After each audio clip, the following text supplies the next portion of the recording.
एके दिवशी सकाळी दारावरची बेल वाजली.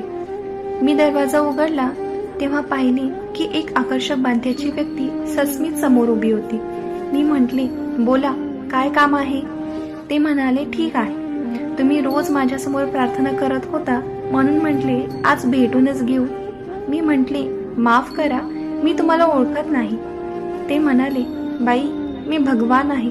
तू रोज प्रार्थना करत होतीस म्हणून मी आज पूर्ण दिवस तुझ्या बरोबर राहणार आहे.